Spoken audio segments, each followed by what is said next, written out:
Right. But if you look at Florida, they knew what to do. They know what to do. Yeah, they've done it so many times, and Right. you got to adapt. You have a competent governor, though. Right, and that's what they do. Is just look at what Florida is doing.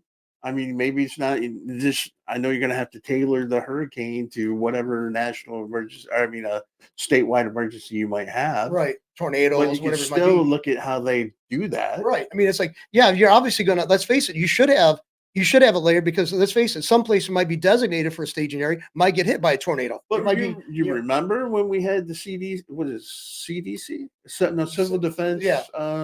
Contractor. No, I can't remember what the whole thing was.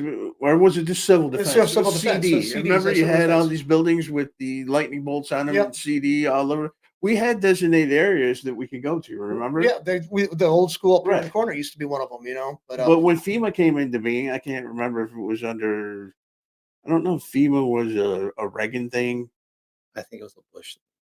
I don't know. But before that, remember? Right. We had civil defense, That's right. and then we would hear on the radio where to go in case of emergency, where we could take shelter and different things. We had a civil defense guy that came around to the Right. schools and talked about that too, And about so his did we. role and stuff like that. So, and it was more involved. I mean, we were And aware that's of it when it was at the state level. at state level. Yeah, I mean, they did receive federal funds, but it was on the state level, you know. Right. And so, I mean, I thought it was for nuclear, for biological, for everything, you know, natural Sometimes- disasters. Sometimes going back to the old school thing actually does work. Well, especially during the Cold War era, they had such an awareness. They couldn't have it centralized. They had to have it, you know, more in the local control.